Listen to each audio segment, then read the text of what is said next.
A imagem do faraó é daquelas coisas que todos nós conhecemos, não é verdade? Uma figura majestosa, com aquele olhar fixo na eternidade. Mas por trás dessa imagem esconde-se uma ideologia incrivelmente complexa. E é isso que vamos explorar hoje. Vamos mergulhar nos textos de historiadores como Tavares e Salles para perceber como é que o faraó era visto não apenas como um rei, mas, e esta é a ideia-chave, como o próprio eixo que segurava o universo egípcio. Então, a pergunta que se impõe é: quem era, afinal, o faraó? Era um simples rei? Um deus a caminhar na terra?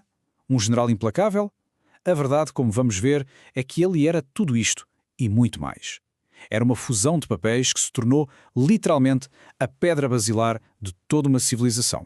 Para conseguirmos desmontar esta figura tão complexa, vamos olhar para 4 das suas facetas essenciais.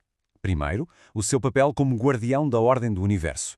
Depois, como é que isso lhe dava poder sobre todo o Egito. A seguir, como ele protegia as fronteiras. E, por fim, como toda esta ideologia era comunicada através de símbolos poderosíssimos. Vamos então começar pela sua função mais importante, e surpreendentemente não era uma função política.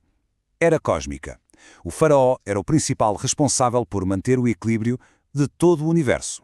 E no coração de tudo isto estava um conceito absolutamente central: Ma'at. Ma'at era a ordem, a verdade, a justiça, era o estado ideal e equilibrado das coisas.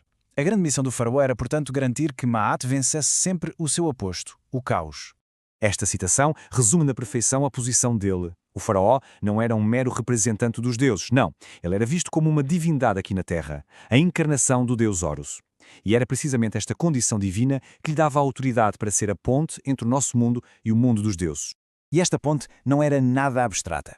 Quando o faraó, na sua função de sumo sacerdote, fazia oferendas nos templos, bem, esses atos não eram vistos como meros símbolos. Na mentalidade egípcia, eram ações práticas, essenciais, que impediam ativamente que o universo descambasse para o caos. Certo, mas como é que este papel cósmico se materializava no governo do dia-a-dia? A resposta está em como a sua divindade era a fonte de toda, mas mesmo toda a autoridade política. O Estado egípcio era incrivelmente centralizado. Toda a enorme máquina burocrática, desde o vizir, o seu braço direito, até ao escriba mais modesto, recebia a sua autoridade diretamente do faraó. Eles não agiam por conta própria. Eram, no fundo, extensões da vontade do rei. E aqui está um ponto fundamental, talvez o mais difícil para nós entendermos hoje.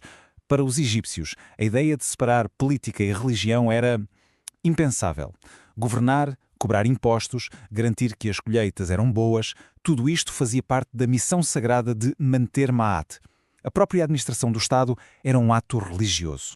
Esta fusão total fica claríssima na chamada titulatura real. Cada faraó tinha 5 nomes oficiais. Eles não eram só para soar imponentes. Era uma espécie de programa de governo, um manifesto. Cada nome reafirmava a sua origem divina e definia as suas responsabilidades como juiz supremo, como gestor do país e, claro, como o protetor da prosperidade de todo o Egito. Ora, esta luta constante contra o caos não ficava só dentro de portas. Estendia-se também às fronteiras, o que nos mostra a faceta do faraó como guerreiro. Mas, lá está, esta função militar era também vista como uma extensão da sua missão cósmica. Desde o início da história egípcia que vemos esta imagem icónica do faraó a derrotar os inimigos do Egito. É uma constante. E é fundamental perceber isto. O inimigo não era só um rival político. Era visto como uma manifestação do caos que ameaçava a ordem de Ma'at. Este contraste de mentalidades é fascinante.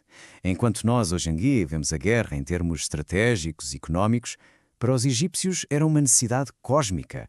Cada vitória no campo de batalha era uma vitória de Ma'at, uma forma de restaurar o equilíbrio do universo.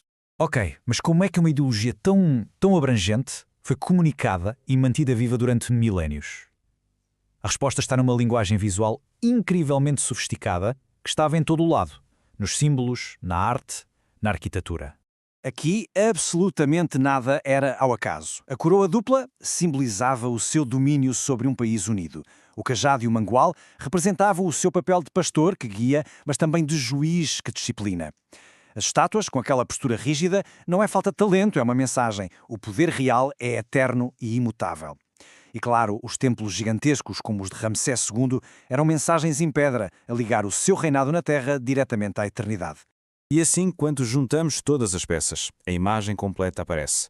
O faraó não tinha vários papéis. Ele era a integração de todos eles. Era, ao mesmo tempo, o sumo sacerdote, em contacto com os deuses, o gestor que administrava o país, o comandante que o defendia do caos e, acima de tudo, o símbolo vivo da própria ordem universal. O resultado disto tudo é inegável. Esta visão coesa do poder, em que a religião, a política e o cosmos estavam todos interligados na figura de um único líder, foi a base da extraordinária longevidade e estabilidade da civilização egípcia. Por isso, da próxima vez que virem a imagem de um faraó, lembrem-se disto. Não estamos a ver apenas o retrato de um governante antigo. Estamos a testemunhar a manifestação física de uma ideologia poderosíssima. Um sistema que via o seu líder como o pilar que ligava a terra ao céu e garantia que a ordem vencia o caos. Na verdade, estamos a olhar para a própria ideia de eternidade, esculpida em pedra.